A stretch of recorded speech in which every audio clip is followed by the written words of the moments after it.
সালাম আলাইকুম এমপি সাহেব। হ্যালো, এটা এমপি হোস্টেল না? হ্যাঁ হ্যাঁ, এমপি হোস্টেল। এমপি সাহেব, আমি চেয়ারম্যান লিটন আক্তার কইতাছি। হ্যাঁ চেয়ারম্যান, বলো বলো, কি হয়েছে? স্যার, গুদাম লুট হইছে। পাবলিকে গুদাম লুট কইরা টিন, গম, চাল সব লয়ে গেছে গা। এই খবিস, তোরে কইছিলাম না পাবলিকের কিছু দিস, সব নিজে খাইস না। স্যার, আপনার এমপি ইলেকশনে আমি চান্দা দিলাম 15 লাখ টাকা।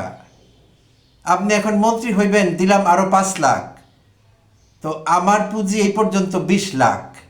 আমি তো এখনো কিছু পাই নাই স্যার। তো আপনারা যে টাকা দিলাম সেই টাকা পাবলিকে খাইছে, আর আমি এখন পাবলিকের জিনিস খাইছি। সমান সমান না স্যার? হিসাব ঠিক আছে না? হ্যাঁ ঠিক আছে, তুই ফোন রাখ, আমি ওসির লগে কথা কইতাছি। প্রিয় দর্শক শ্রোতা, আসসালামু আলাইকুম এবং অফুরন্ত শুভকামনা সবার জন্য। আমি দুঃখিত আমার এই পাগলামের জন্য। এইটি গ্রামের ইউনিয়ন পর্যায়ের একজন ইউপি চেয়ারম্যান এবং ঢাকার সংসদ ভবনে থাকা আলো ঝলমল সেই বর্ণাঢ্য জীবনের অধিকারীরা, বর্ণাঢ্য লাইফস্টাইলের অধিকারীরা, সংসদ ভবনে যারা থাকেন, সেই মেম্বার অফ পার্লামেন্ট বা এমপি সাহেবরা। সো কোনো একজন এমপি সাহেবের মধ্যে একটি টিপিক্যাল কনভারসেশন, নিশ্চয়ই আপনারা বুঝে ফেলেছেন কোন বিষয় নিয়ে কনভারসেশন। তো এইটি রিয়েল লাইফে ঘটেনি, এইটি 91 সনে মুক্তি পাওয়া একটি মুভির ডায়ালগ, রাজনৈতিক মুভি।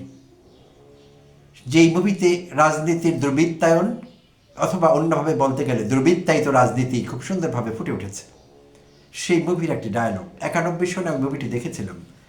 আমি তখন স্টুডেন্ট, আমার মনে দাগ কেটেছে। অনেক ডায়লগ এখনও মনে আছে, মাঝে মধ্যে আমি ব্যবহার করি আমার কন্টেন্টে। চমৎকার একটি রাজনৈতিক মুভি। তো এই হলো আমাদের রাজনীতির আসল চেহারা। চেয়ারম্যান এমপিকে টাকা দেন, কেন দেন? এমপির টাকা লাগবে নির্বাচন করতে। কেন তিনি নির্বাচন করবেন? তিনি এমপি হবেন। এমপি হলে লাভ কি? সংসদ ভবনে যাবেন, সে আরাধ্য জায়গাটিতে গেলে লাভ কি? সে কথা তো বলেই লাভ নেই আপনার। প্রত্যেক এমপির জন্য বরাদ্দ থাকে কোটি কোটি টাকা তার নিজ নির্বাচনী এলাকার জন্য। তো সেই বরাদ্দের কতটুকু তিনি এলাকার মানুষের কল্যাণে ব্যবহার করেছেন গত অনেক বছর ধরে আপনারা দেখেছেন, আর কতটুকু তিনি নিজে কামিয়েছেন, তার ইনকামের এটি হলো একটি সোর্স মাত্র। তারপর রয়েছে শুল্কমুক্ত গাড়ি, তারপর রয়েছে সরকারি প্লট, আর টেন্ডারবাজি এবং অন্যান্যভাবে দখল বেদখল এসবের তো বলে লাভ নেই কিছু। সো বেশুমার টাকা পয়সা কামাবার হিসেব। হাসিনা আমলে আমাকে বাংলাদেশের কোনো একটি টিপিক্যাল এলাকায় একজন ইউনিয়ন পরিষদের চেয়ারম্যান পদপ্রার্থী নমিনেশন কিনেছিলেন ঢাকায় ওবায়দুল কাদের গংদের ক্যাশ টাকা দিয়ে। 50 কোটি টাকা দিয়ে নমিনেশন কিনেছিলেন ইউনিয়ন পরিষদের একজন প্রার্থী। চেয়ারম্যানও হয়েছিলেন তিনি পরবর্তীতে, আরও অনেকেই টাকা নিয়ে তৈরি ছিলেন। তো যার প্রভাব বেশি এবং টাকা দুটোই ছিল, তিনি পেয়েছেন। ইউনিয়ন পরিষদের চেয়ারম্যানের নমিনেশন বিক্রি হয়েছিল 50 কোটিতে। ওবায়দুল কাদের গং সেই টাকাটা নিয়েছে ঢাকা থেকে। তো তখন আমি আওয়ামী লীগের একজন নেতাই আমাকে তথ্য দিয়েছিলেন। তো আমি তাকে জিজ্ঞেস করেছিলাম যে এই 50 কোটি টাকা দিয়ে একজন ইউপি চেয়ারম্যান কেন কিনবেন নমিনেশন? লাভ কি চেয়ারম্যান হয়ে? এত এত টাকা উঠাবেন কিভাবে? তো বলেছিলেন, আপনি টিচার, ওটা নিয়ে থাকেন, আপনি এগুলো বুঝবেন না, আপনার এগুলো বুঝবার বিষয় না। বললাম যে একটু বুঝতে চাচ্ছি, প্লিজ একটু বলুন। তো তখন আমাকে বললেন যে এই এলাকায় শিল্প কারখানা আছে কয়েকশো, বড় ছোট মেঝো মিলে মাঝারি মিলে। তো প্রত্যেক শিল্প কারখানায় বিভিন্ন দিবসে চিঠি যাবে চেয়ারম্যানের দপ্তর থেকে। শেখ মুজিবের জন্মদিন, শেখ মুজিবের মৃত্যুবার্ষিকী, শেখ মুজিবের স্বদেশ প্রত্যাবর্তন, শেখ মুজিবের জ্বর হয়েছিল কবে, জ্বর থেকে আরোগ্য লাভ, শেখ হাসিনার কবে কি হয়েছিল, শেখ রাসেলের কি হয়েছিল, তাদের বাড়ির কাজের লোকের কি হয়েছিল, নৌকার মাঝি যিনি শেখ মুজিবকে পারাপার করতেন এপার ওপার কোনো একটি খাল ছাত্র জীবনে, তার জীবনী কেমন, তিনি মানুষ কেমন ছিলেন, ইত্যাদি ইত্যাদি বিষয়ে বিভিন্ন অকেশনে চিঠি যাবে চেয়ারম্যানের দপ্তর থেকে। তো যখন চিঠি যাবে আওয়ামী লীগের পেডে এবং কোনো একটি মুজিব পরিবারের কারো নাম করে, তাদের কোনো অনুষ্ঠান, তাদের কোনো উপলক্ষ, তো চেয়ারম্যান যেই টাকা ধরে দিবেন সেই টাকাই তাকে দিতে হবে সেই ইন্ডাস্ট্রিকে। এই এলাকায় ইন্ডাস্ট্রি থাকতে হলে হাসিনা আমল বলে কথা, বুঝতেই পারছেন। তো তখন আমাকে বললেন, তাহলে এইবার আপনি হিসেব মিলিয়ে নেবেন, কয়েকশো ফ্যাক্টরি প্রতি অকেশনে, প্রতি বছর কয়েকশো হয় অকেশন বিভিন্নভাবে। তো সেই অকেশনে কত টাকা কামাবেন? 50 কোটি ইনভেস্ট করেছেন, 500 কোটি কামাবেন ইউনিয়ন পরিষদের চেয়ারম্যান। তাহলে এমপিরা কত কামান, কত কামিয়েছেন, হিসেব করে মিলিয়ে নেবেন আপনারা। তো যাই হোক, যেটি বলছিলাম, এই যখন দুর্বৃত্তায়িত রাজনীতির চেহারা, তখন যখন কোনো একটি দল নির্বাচন পূর্ব সময়ে ওয়াদা করেন যে আমাদের যদি একজন এমপিও নির্বাচিত হয়, সেই এমপি সুদমুক্ত গাড়ি নেবে না, ট্যাক্স ফ্রি গাড়ি নেবে না, ট্যাক্স ফ্রি করমুক্ত, এবং সরকারি প্লট নেবে না। অনেকে হয়তো তখন মনে করেছিলেন এই ঠাট্টা, তাও কি হয়, ট্যাক্স ফ্রি গাড়ি, সেখানে কোটি কোটি টাকা বেঁচে যাচ্ছে। তারপর সরকারি প্লট, কোটি কোটি টাকার ব্যাপার, কোনো ভালো লোকেশনে একটি প্লট, সেটি নেবে না, কি কি বলছে এগুলো? হ্যাঁ প্রিয় দর্শক শ্রোতা, জামায়াতের আমির ডাক্তার শফিকুর রহমান নির্বাচন পূর্ব সময়ে এমন একটি ওয়াদা করেছিলেন জাতির সঙ্গে, যে আমাদের যদি একজন এমপিও নির্বাচিত হন, তিনি সরকারি এই সুবিধাগুলো নেবেন না, ট্যাক্স ফ্রি গাড়ি নেবেন না, সরকারি প্লট নেবেন না।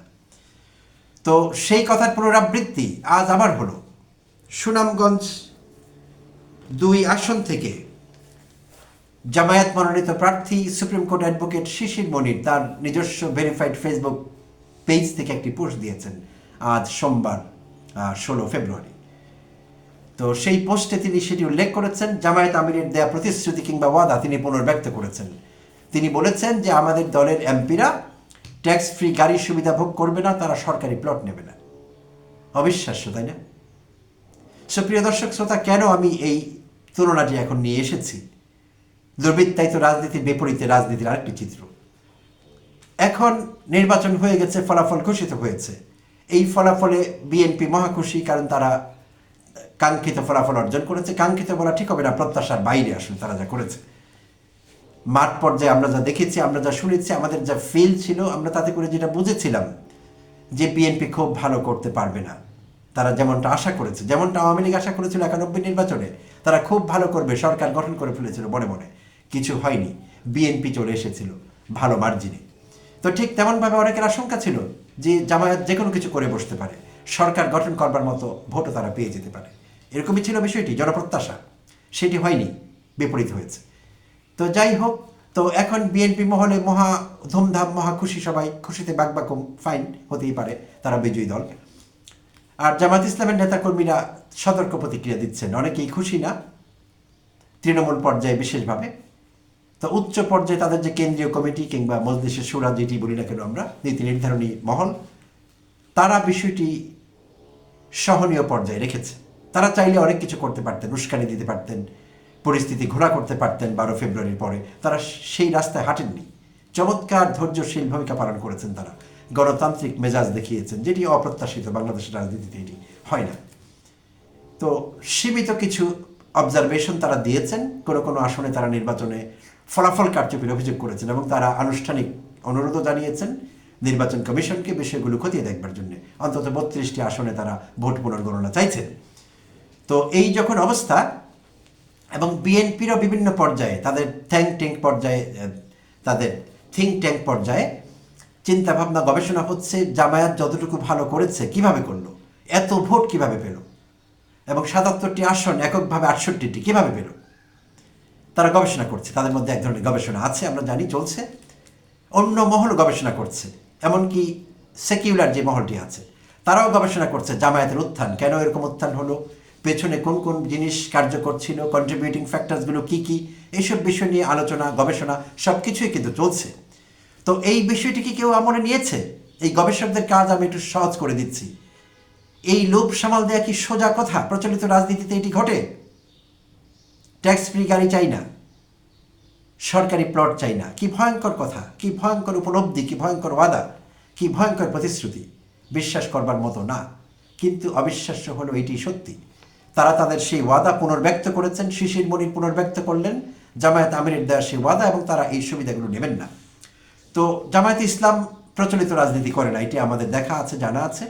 আমার এই বক্তব্য শুনলে আজ যে কোনো কারো মনে হবে, ইতিমধ্যে আমার সম্পর্কে অনেকের ধারণা হয়েছে যে আমি জামায়াতের খুব একনিষ্ঠ কর্মী। বিষয়টি মোটেই এরকম না। জামাত ইসলামের সঙ্গে আমার কোনো সম্পর্ক নেই। নেতাকর্মীরা অনেকেই বন্ধু আত্মীয়, আপনাদের যেরকম সব দলের লোকেরাই তো আমাদের বন্ধু আত্মীয়। এবং আওয়ামী লীগ করতেন আগে যারা, ছাত্রলীগ করতেন, যুবলীগ করতেন, তারাও আমাদের অনেকেই কাছের মানুষ, বন্ধু আত্মীয়, প্রতিবেশী। তাদের সবাইকে আমরা ফেলে দিইনি। মানবতা বিরোধী অপরাধ যারা করেছে তারা নিজের থেকে পালিয়ে আছে গা বাঁচাবার জন্যে, কারো কারো বিরুদ্ধে শাস্তি হচ্ছে, প্রক্রিয়াধীন আছে বিষয়টি। আর কেউ কেউ আওয়ামী লীগ করতেন স্রেফ, কিন্তু জুলুম নির্যাতন করেননি, তারা আমাদের মহল্লায়, আমাদের পাড়ায়, আমাদের গ্রামেই আছেন, আমাদের পাশের ফ্ল্যাটেই থাকেন। তো কী হয়েছে? নিশ্চয়ই থাকবেন তারা। আওয়ামী লীগ করা কোনো অপরাধ না। আওয়ামী লীগের নাম নিয়ে আওয়ামী লীগের থেকে মানবতা বিরোধী অপরাধ করা অপরাধ, সেটি দোষের। জুলুম করা, মানুষের উপর নির্যাতন করা, চাঁদাবাজি করা, সেটি দোষের। আর শুধু আওয়ামী লীগ করা দোষের না। তো সেই জন্য বলছিলাম, সবাই আমাদের বন্ধু, সবাই আমাদের কাছের, সবাই আমাদের প্রতিবেশী, সবাই আমাদের near and deer once. So আমি জামায়াত ইসলামের কেউ না সেই অর্থে। আবার কেউ কেউ তারেক রহমান সাহেবের যখন প্রশংসা করি, তখন আবার কেউ কেউ বলেন আপনি তো বিএনপিতে যুক্ত হয়েছেন, জয়েন করেছেন। বিষয়টি এরকম না। তারেক রহমান সাহেব কিংবা বিএনপির অন্য কোনো নেতা কোনো ভালো কাজ করলে সেটি আমাকে বলতেই হবে, আমাকে না, যে কাউকে বলতে হবে, প্রত্যেকটি সৎ মানুষকে বলতে হবে। আবার তাদের অপকর্মগুলো তুলে ধরতে হবে, তাদেরকে ট্র্যাকে রাখবার জন্য। এইটি নিয়ম। তো যাই হোক, আমাকে যে যা খুশি ভাবুন, তার কোনো সমস্যা নেই। কিন্তু এই যে জামায়াতের ত্যাগ, লোভ লালসা সংবরণ করতে পারা, এইটি এখনকার সময়, এখনকার রাজনীতিতে দৃশ্যমান না, মোটেই না। আমি বিভিন্ন পর্যায়ের জামায়াতের মাঝারি থেকে উচ্চ পর্যায়ের নেতৃবৃন্দের সঙ্গে মিশে দেখেছি। আমি তাদের কারো চোখে লোভ দেখিনি, তাদের কারো চোখে লালসা চিকচিক করেনি যে আমার দল ক্ষমতায় গেলে আমি একটা চকচকে মোটরসাইকেল নেব। বয়সে তরুণ যারা মধ্য বয়সে, আমি মোটরসাইকেল ফেলে দেবো, এবার গাড়ি চালাবার সময় হয়েছে, আমি একটি কারের মালিক হব, আমি একটি প্লটের মালিক হব, আমি একটি লাইসেন্স বানিয়ে টেন্ডার বাগাবো, সেই টেন্ডার বাগিয়ে নিম্নমানের কাজ করে আমি এক্সিকিউটিভ ইঞ্জিনিয়ার বা যারাই আছেন সুপারভাইজিং ইঞ্জিনিয়ার, তাদেরকে ধমক দিয়ে বিল পাশ করে নেব কাজ শেষ করবার আগেই, এবং আমার কোনো জবাবদিহিতা থাকবে না। এই লোভ, এই লালসা, এই অন্যায় করবার বাসনা আমি জামায়াতের নেতাকর্মীর চোখে দেখিনি আমি। আর সবার চোখে দেখেছি, বিএনপি বলি, আওয়ামী লীগ বলি, অন্য দল বলি, প্রত্যেকের চোখে লালসা দেখেছি, লোভ দেখেছি, চিকচিক করে। তরুণরা রাজনীতি করছে কেন? একটি চকচকে মোটরসাইকেল চাই অনেকেরই। ভয়ঙ্কর এই ইচ্ছা, এই প্রবণতা, এই আকাঙ্ক্ষা আত্মঘাতী, বিধ্বংসী। একটি রাজনীতির চরিত্র, রাজনীতির চেহারা এমন হতে পারে না। এমন বাংলাদেশ আমরা চাইনি, আগেও চাইনি আমরা এমন বাংলাদেশ। ৭১ পূর্ববর্তী সময়ে আমরা এমন বাংলাদেশ চাইনি, তখন আমরা এমন পূর্ব পাকিস্তান চাইনি। পেয়েছিলাম, সহ্য করিনি, বদলাবার চিন্তা করেছি, বদলিয়েছি, ফলাফল পেয়েছি, পাইনি। এখনও সেই চেষ্টা, সেই সংগ্রাম অব্যাহত আছে। একটি ভালো, একটি সুন্দর, একটি দুর্নীতিমুক্ত, একটি স্বাধীন, একটি সার্বভৌম, যেখানে জনগণের আকাঙ্ক্ষার মূল্য আছে, জনগণের বেসিক হিউম্যান নিডস পূরণ হবার সুযোগ আছে, এমন বাংলাদেশ আমরা পাইনি। সেই লড়াই, সেই পাকিস্তান বাংলাদেশ পূর্ববর্তী সময় থেকে যা শুরু হয়েছিল, এখনও অব্যাহত আছে। আর ক্রমশই দুর্বৃত্তায়িত রাজনীতির চেহারা আরও বেশি বেশি করে প্রকট হয়ে উঠেছে। দুর্ভাগ্য আমাদের, যেই কারণে আমাদের জুলাই অভ্যুত্থান হলো, যেই কারণে আমরা হাসিনাকে খেদালাম, যেই কারণে হাসিনা পালাতে বাধ্য হলো। তো আমাদের সেই কারণ জাস্টিফাইড হয়েছে? আমাদের সেই কারণটি কি আমাদের প্রয়োজন মেটাতে পেরেছে? এখনও পারেনি। সম্ভাবনা তৈরি হয়েছে, কিছু কিছু ভালো পরিবর্তন হয়েছে, আগামী দিনে আরও কিছু ভালো পরিবর্তন হবে আমরা আশা করছি, আমরা প্রত্যাশা রাখছি ভালো কিছু। কিন্তু যা দেখছি তাতে আমরা খুশি হতে পারছি না। তো এই দুর্বৃত্তায়িত রাজনীতির চিত্রে যে দৃশ্যটি দেখলাম, জামায়াত যে আকাঙ্ক্ষা ব্যক্ত করেছে, সেই থিঙ্ক ট্যাঙ্কদের আমি বলবো, যারা গবেষণা করছেন জামায়াত কেন ভালো করছে, সবচাইতে বড় কারণ আমি মনে করি তাদের মধ্যে লোভ লালসা কম, জাগতিক লোভ লালসাটি কম। চকচকে মোটরসাইকেল তাদেরকে হাতছানি দেয় না, নতুন ব্র্যান্ডের কার তাদেরকে হাতছানি দেয় না, অবৈধভাবে প্লট পেতে চায় না, তারা কাউকে হুমকি ধমকি দিতে চায় না। দু একটি ব্যতিক্রম এখানে ওখানে থাকতে পারে, গত 18 মাসে দেখেছি এবং শুনেছি। এতটাই ব্যতিক্রমী সেগুলো, এতটাই ক্ষুদ্র এবং তুচ্ছ, যেটা মাইক্রোস্কোপিক, খুঁজে বের করতে মাইক্রোস্কোপ লাগে। বিপরীতে বিএনপি যা করেছে, বিএনপির অঙ্গ সংগঠনের নেতাকর্মীরা যা করেছে সারা বাংলাদেশে আওয়ামী লীগের সঙ্গে মিলেমিশে, সেই চিত্র আমাদের সামনে পরিষ্কার। তো আরেকটি বিষয়ে কথা বলবো এই এপিসোডে, সেইটি হলো, এই তো বললাম জামায়াতের সেই আগের করা ওয়াদার পুনর্ব্যক্ত আজকে করলেন শিশির মনির। এর বাইরে জামায়াত আমির গতকাল রাতে আরেকটি পোস্ট দিয়েছেন, যেই পোস্টটি সত্যিকার অর্থে হৃদয়গ্রাহী, মর্মস্পর্শী, আমাকে ছুঁয়েছে সেটি আসলে। তো আমিরের পোস্টটি আমি আপনাদের সঙ্গে শেয়ার করবার লোভ সামলাতে পারছি না। কেউ কেউ দেখেছেন ইতিমধ্যে, হয়তো বা পড়েছেন, গত রাতে যেটি তিনি দিয়েছেন তার ভেরিফাইড ফেসবুক পেজ থেকে, সেটি আমি আপনাদের সঙ্গে একটু শেয়ার করতে চাইছি। তো সেটি ছিল, গণমাধ্যমে খণ্ডিত ফল উপস্থাপনা নিয়ে হতাশ হবেন না, তিনি বলেছেন নেতাকর্মীদের।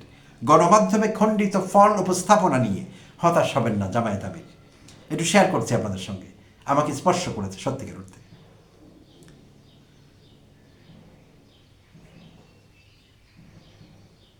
নির্বাচনের ফলাফল নিয়ে গণমাধ্যমের খণ্ডিত উপস্থাপনায় আপনারা হতাশ বা বিভ্রান্ত হবেন না। জামায়াত ইসলামী 11 দলীয় জোটের ভোট প্রাপ্তির পরিসংখ্যান অনেক শক্তিশালী বার্তা বহন করে। প্রদত্ত প্রায় 7 কোটি ভোটের মধ্যে জামায়াত নেতৃত্বাধীন জোট 38.50% ভোট পেয়েছে। প্রায় 2,70,00,000 নাগরিক এই জোটের উপর তাদের আস্থা স্থাপন করেছেন। 2,70,00,000। এটি একটি বিশাল ও অত্যন্ত তাৎপর্যপূর্ণ জনরায়। তিনি বলেন, বাংলাদেশ জামায়াত ইসলামী অতীতের অনেক রেকর্ড ভেঙে আজ দেশের ইতিহাসে অন্যতম বৃহৎ বিরোধী দল হিসেবে আত্মপ্রকাশ করেছে। 2008 সালে মাত্র 2টি আসন থেকে আজ কোটি কোটি মানুষের সমর্থন। 2008 সালে মাত্র 2টি আসন থেকে আজ কোটি কোটি মানুষের সমর্থন আমাদের প্রতি জন আস্থার বহিঃপ্রকাশ। ঐতিহাসিক অগ্রযাত্রার শুরু। দেশের প্রায় অর্ধেক ভোটার সংস্কার, জবাবদিহিতা ও নীতিভিত্তিক রাজনীতির পক্ষে অবস্থান নিয়েছেন। তিনি লেখেন, এখন আমাদের সময় এসেছে শৃঙ্খলা ও রাজনৈতিক পরিপক্কতা দেখানো। আসুন সরকারকে জবাবদিহিতার আওতায় আনতে আমরা গঠনমূলক ভূমিকা পালন করি। পরবর্তী নির্বাচনে জনগণের আরও ব্যাপক আস্থা অর্জনের জন্য নিজেদের প্রস্তুত করি। আমরা আমাদের সংগঠনকে আরও শক্তিশালী করব, দলীয় ঐক্যকে সুদৃঢ় করব এবং সুস্পষ্ট লক্ষ্য উদ্দেশ্য নিয়ে সামনে এগিয়ে যাব। আমাদের এই পথ চলা অব্যাহত থাকবে। ত্যাগ ও পরিশ্রমের কারণে সম্ভাবনাময় ভবিষ্যৎ আমাদের জন্য অপেক্ষা করছে। আল্লাহ নিশ্চয়ই আমাদের পরিপূর্ণ বিজয় দান করবেন। প্রিয় দর্শক, অত্যন্ত গোছানো বরাবরের মতোই, একেবারে অ্যাপ্রোপ্রিয়েট শব্দচয়ন, কোনো কিছু বাড়তি নেই, কোনো এক্সাজারেশন নেই।